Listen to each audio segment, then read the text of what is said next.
Imagine a world veiled in the quiet breath of an early morning fog, a landscape both intimately familiar and profoundly alien.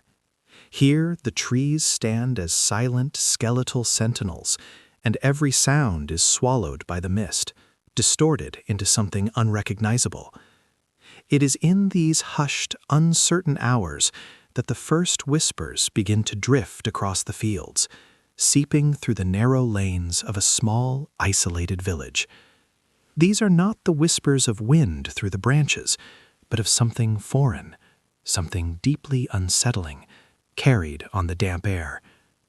This was the reality for the people of Eyam, a picturesque English village nestled in the Derbyshire Dales, during the long, hot summer of 1665.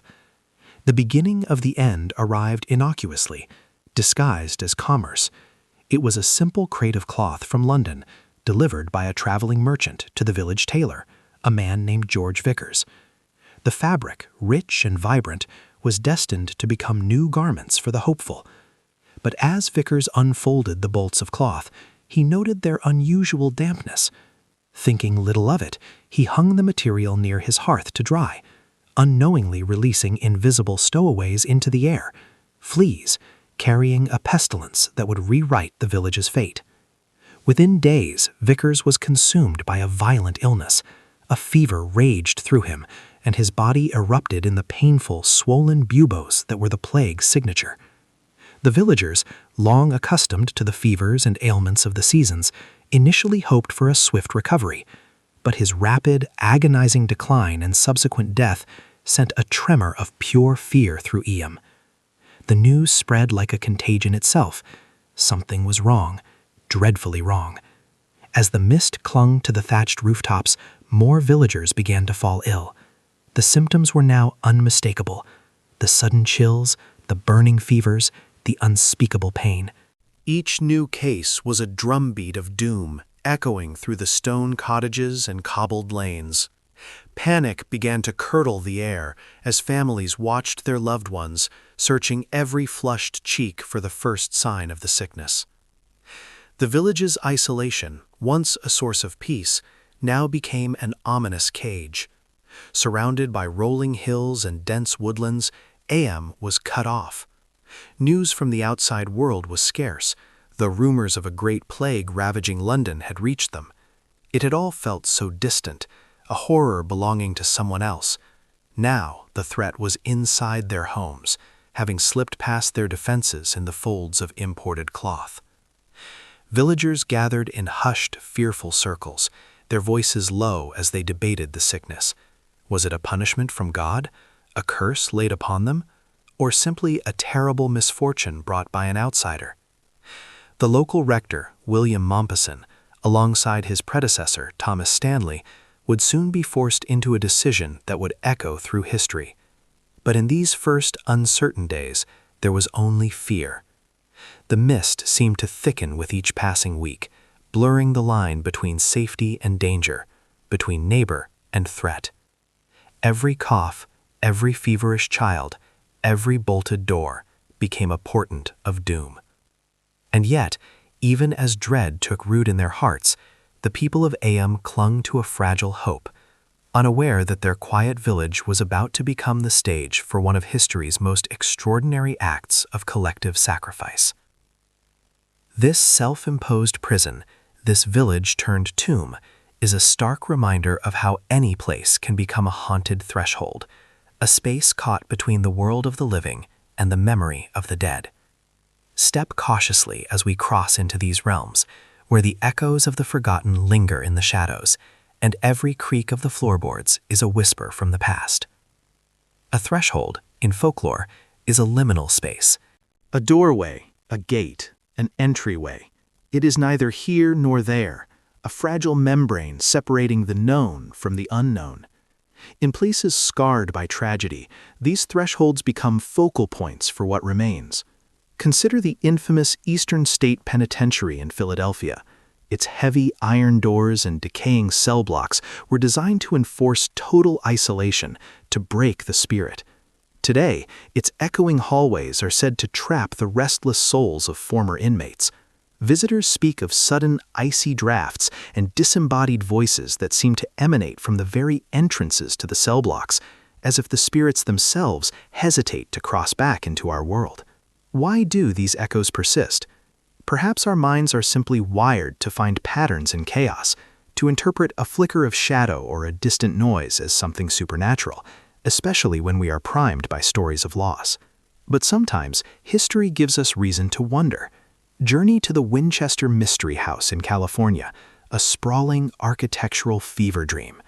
Built by Sarah Winchester, the tormented heiress to a rifle fortune, the mansion is a labyrinth of stairways that lead to nowhere and doors that open into solid walls.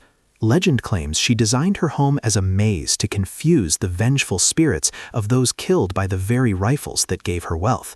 To this day, visitors report the sound of inexplicable footsteps echoing down empty corridors, or the sharp slam of a door in a sealed-off wing.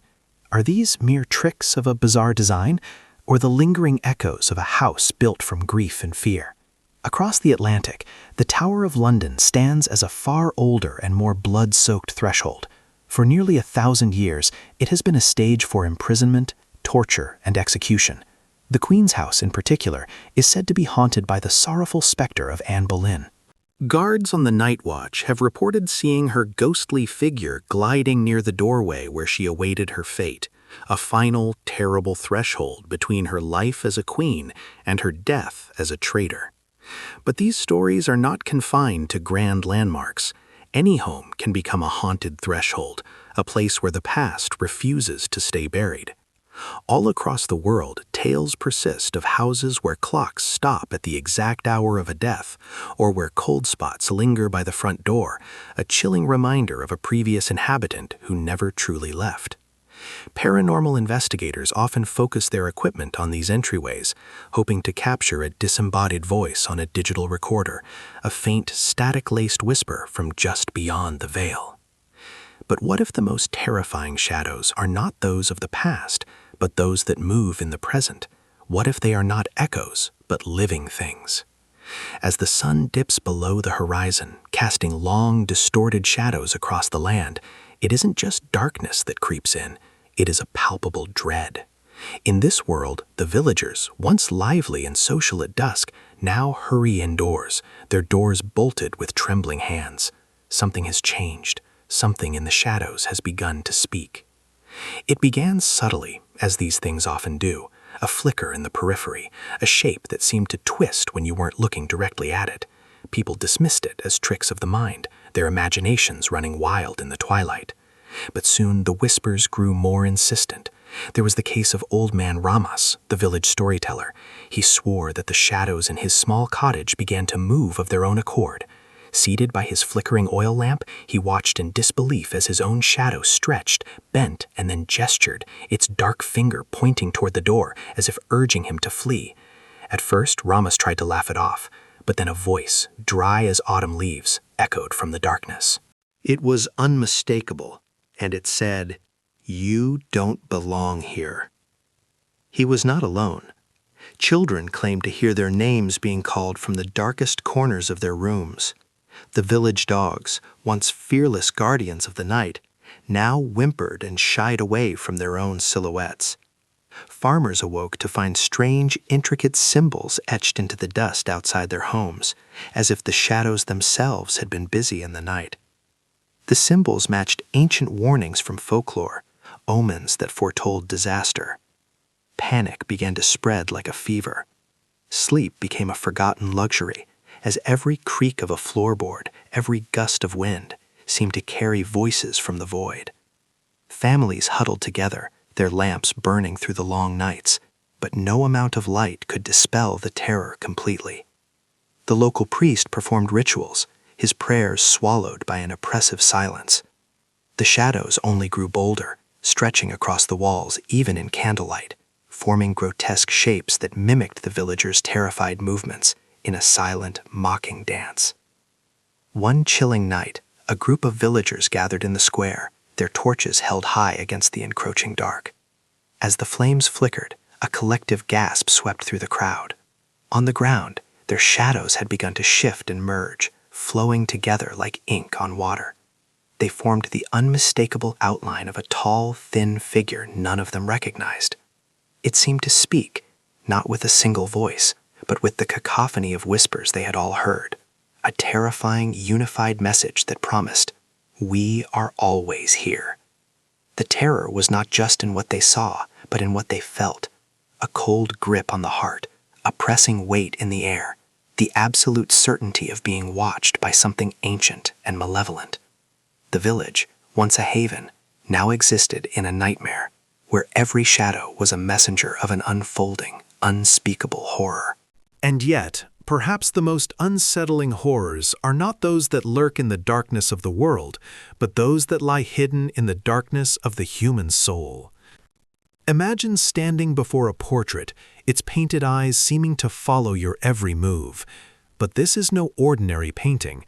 Beyond the masterful brushstrokes lies a secret, a hidden abyss that reflects not the subject's face, but their very essence.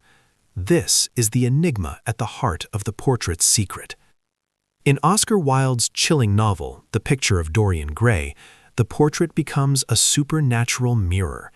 It reflects not Dorian's outward beauty and eternal youth, but every sin, every cruel act, every moral corruption he commits. While Dorian's face remains a mask of unblemished perfection, the painting festers. The canvas bears the scars of his soul's descent into depravity, the once handsome face twisting into a sneering, grotesque mockery of the man he used to be. This is more than a clever plot device.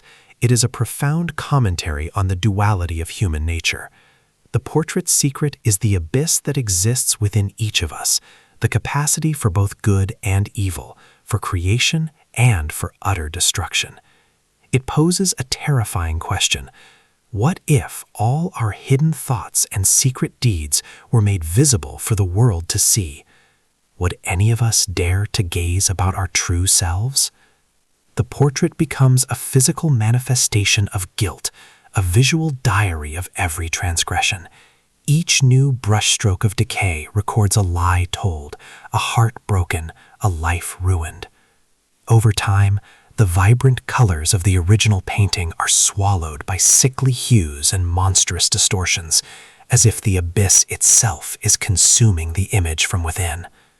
But the secret of the portrait extends beyond fiction. Throughout history, artists have hidden messages, symbols, and even confessions within their work. Leonardo da Vinci's Mona Lisa has inspired centuries of debate about her enigmatic smile. With some theorizing, it conceals a secret sadness or a hidden truth. Frida Kahlo's unflinching self-portraits are a raw and open window into her lifelong battle with physical pain and emotional turmoil. In these cases, the abyss is not supernatural, but deeply, achingly human, a reflection of suffering, resilience, and the staggering complexity of our inner lives. To glimpse into the portrait's secret is to confront an uncomfortable truth, that beneath every flawless facade, a darkness can churn. It is a reminder to look closer, to see what lies just beneath the surface, waiting in the shadows of the canvas. As we venture further into this gloom, the darkness ceases to be a mere backdrop.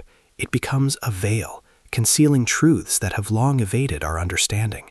Here, in this dimly lit realm, revelations emerge not with the blinding clarity of daylight, but with the slow, careful unveiling of secrets. For centuries, darkness has been synonymous with fear and the unknown. Our ancestors spun tales of monsters that lurked where the light could not reach. But we are now discovering that the gloom is not empty. In fact, it can be a catalyst. Psychologists have found that dim lighting can encourage creative and unconventional thinking, making the gloom a breeding ground for innovation rather than just dread. What once was seen as a purely negative space is now being recognized as an environment rich with hidden potential. This is profoundly true in the natural world. Consider the twilight zones of the deep ocean, where sunlight barely penetrates. Here, in the crushing, perpetual dark, life has found a way. Bioluminescent organisms create their own light, using it to communicate, to hunt, and to defend themselves in a silent, luminous ballet. For years, these strange flashes and glows baffled scientists, But recent deep-sea expeditions have revealed complex, thriving communities in the abyss. The gloom is not empty. It is teeming with life, beautifully and bizarrely adapted to its challenges. Similarly, in the dense, ancient forests of the world, the interplay of shadow and light shapes the very fabric of the ecosystem. Plants like ferns and mosses have evolved to flourish in low-light conditions, carpeting the forest floor in green. Animals use the gloom for camouflage. The jaguar, a master of stealth, relies on the dappled shadows of the rainforest to stalk its prey, its spotted coat making it nearly invisible as it moves through patches of darkness. Here, gloom is not a hindrance, it is an ally, a vital element in the intricate dance of survival. On a symbolic level, the gloom represents the hidden aspects of ourselves, the parts we may fear to confront, but which often harbor our greatest wisdom and resilience. The poet Rainer Maria Rilke once wrote, "The only journey is the one within," suggesting that true revelation often comes from facing the shadows in our own minds. This is the journey into our personal gloom, where we can acknowledge our fears, our sorrows, and our hidden strengths, and in doing so, begin to understand our true nature. And so we arrive at the end. Picture the moment when you believe the terror is finally over. The monster is defeated, the shadows have receded, and the survivors are bathed in the pale light of dawn. But just as relief begins to wash over you, a single, chilling realization takes hold. The nightmare isn't finished. This is the final terrifying whisper, the moment the horror returns, reminding us that evil rarely dies quietly. In storytelling, this unending nightmare is a masterstroke of psychological terror. Think of the final moments of the film Carrie. After the fire and the fury, her grave seems a place of peace, until a bloodied hand erupts from the earth, a final heart-stopping shock that rips away any sense of safety. Or consider the end of Friday the 13th. The final girl floats peacefully in a canoe on the calm, sun-dappled lake. The terror is over. And then the decomposing body of Jason Voorhees bursts from the water, dragging her down into the depths and the audience into a state of shock. This is more than just a jump scare. It is a narrative strategy that preys on our deepest fears, the fear that evil cannot be truly contained, that trauma and darkness will always return when we least expect them. It taps into a primal state of unresolved threat, a lingering unease that keeps our minds anxious and alert long after the story has ended. It's why these endings stay with us, haunting our thoughts. The unending nightmare is not limited to film. In literature, Shirley Jackson's The Haunting of Hill House closes with the protagonist's spirit forever trapped within the house's evil walls, her voice echoing for eternity. In video games like Silent Hill, even after defeating the final boss, the player is left with the suffocating sense that the town's curse is not broken, and the hero's sanity may be forever lost. This narrative choice mirrors a profound anxiety in our own lives, the fear that our struggles are never truly over, that safety is always temporary. It's a reflection of how trauma and grief can resurface unbidden years later. By refusing to offer a neat, clean resolution, these stories force us to confront the cyclical, persistent nature of fear itself. So, as the screen fades to black and the last whisper echoes in the silence, that lingering dread you feel is by design. It is the nightmare, unending, reminding us that in the landscape of horror, the story is never, ever truly over.